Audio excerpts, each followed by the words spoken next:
Ooh-wee. Whoa. Whoa, dude.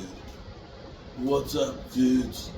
Mark Holmes here, and as always, I want to say thank you all for watching, commenting, subscribing, and being part of the Joe Blue Sports Report. Without you guys, as well as you ladies, you know that this literally does not work.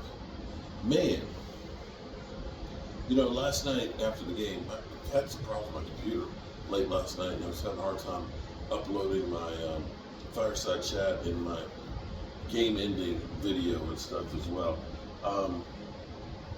So I got to bed about 1:30 and was up this morning, 6 o'clock and things, working on trying to get this floor stuff done, get this red brick house together, and also basking in the fact that the Cowboys have done pretty good in November. It's kind of crazy because you think that the Cowboys played, it's been a whirlwind. Let me shout out the Red Brick House. The Cowboys are undefeated when I've been here at the Red Brick House. So they are right now 3-0. And I'm beginning to wonder if I should be here for every other game they have for the rest of the season. But be that as it may, November was a great month with the exception of losing. It started out losing to the Eagles, and we had all kinds of questions about the team because we lost to the Cardinals where, they keep forgetting that we had 3 offensive line out. We lost Diggs as well. Forgive me for yawning. I try and pack as much into every day that I can, and sometimes by the end of the day, I am worn the F out, and that's where I am right now. But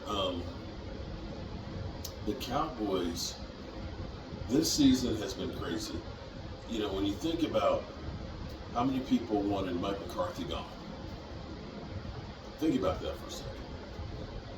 I'm old enough to even remember when people wanted to say, oh, we got Trey Lance, let's bench Dak.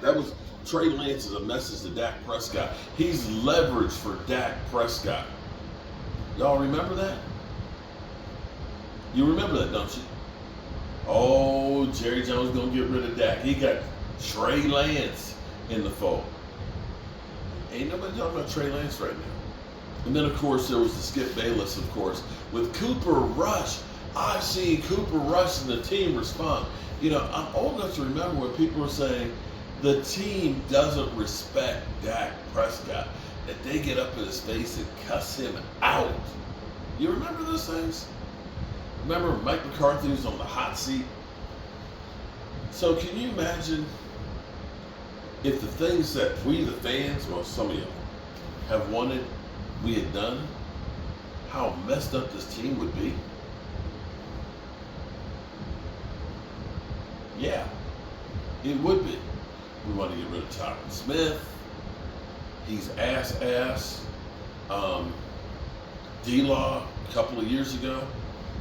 All these people that we have been talking about wanting to get rid of have been instrumental in this team's success. Yeah, Dak Prescott. Without him, we're ass. That's a fact. Haters recognize that. Tyron Smith. The fact that Tyron Smith has been playing like the old Tyron Smith. Dak ain't doing what he's doing right now without Tyron Smith out there doing his thing. Jake Ferguson. Remember when people wanted to keep Dalton Schultz? Right now, Jake Ferguson is on track to be as close to the best season that Dalton Schultz had. These are facts. If we could ever get the offense and defense and special teams to all play well together in the same game, and I'm hoping that, we're still feeling our way because we made a lot of changes in the offseason.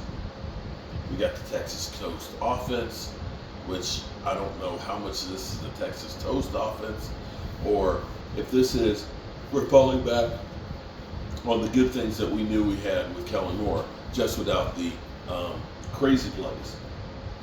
I don't know, because none of us have seen the actual playbook, and none of us are in there in the locker room to know exactly what they're doing. I don't know. That's a question that we would like to ask Mike McCarthy. How much is the Texas Toast offense, Texas Coast, or how much of this was change because the Texas Coast offense wasn't working. I'd love to get that response.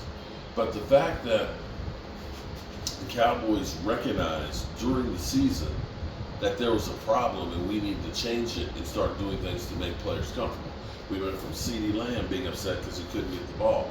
We went from Brandon Cooks to literally never saw the ball and trying to run Tony Pollard too much, to finding the right balance between now using Rico Gathers and Tony Pollard together to kind of have running back by committee, to having Dak Prescott, getting him outside because outside he is the number one rated quarterback statistically, and using him to move the pocket where he's able to use his legs as well as his arm to make plays. That the Cowboys for once have actually gone through and figured out what our strengths and what our weaknesses are and are trying to use them. Now, what I didn't like in this game, again, still worried about our running game. I would love to be better at running the football. But I don't know what happened to our defense last night. I don't know if we can go very far if our defense plays like that in playoffs. I'll be frank with you. I need more than that. I can't see, I don't want to get in these shootouts with San Francisco where we can't force a punt. That's inexcusable. And we've got to do better on that one, and hopefully we'll have a better game plan for Jalen Hurts. And maybe, before we get too bent out of shape and think that this is the rule as opposed to an exception, let's remember they played 4 games in 18 days. They played 5 games in November. It's a lot of football. And so they've probably been tired and probably look ahead to the Eagles game coming up. So that's where we are. We don't have a whole lot that's going on. I'm assuming that we're all going to be 49er fans because 49ers need that victory to kind of keep hope alive. We need that victory by the 49ers to keep our hope alive. So sometimes you have to make a deal with the devil. And hopefully, we'll see. If San Francisco can beat the Eagles, oh my God. You can guarantee the sphincter muscles for the Eagles will be tightened up real tight.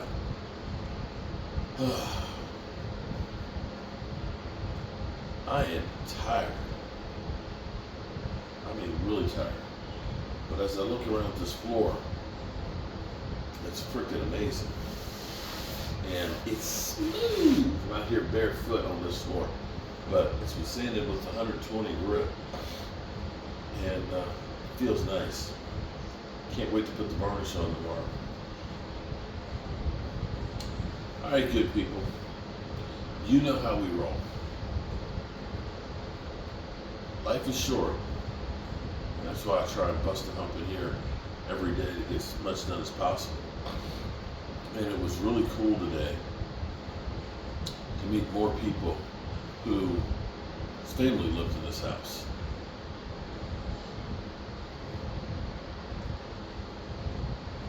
Makes you realize sometimes when you do things, it's more than just selfish reasons. Maybe that's not the way to put it, but this house has been so good. So many wonderful things, and I haven't had it that long, but I've got memories that'll last a lifetime. And meeting people who are so excited that this place didn't get bulldozed over. And it's just remarkable. Learning more and more things about this house.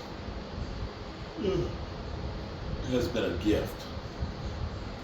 And being able to share it with you guys has been wonderful.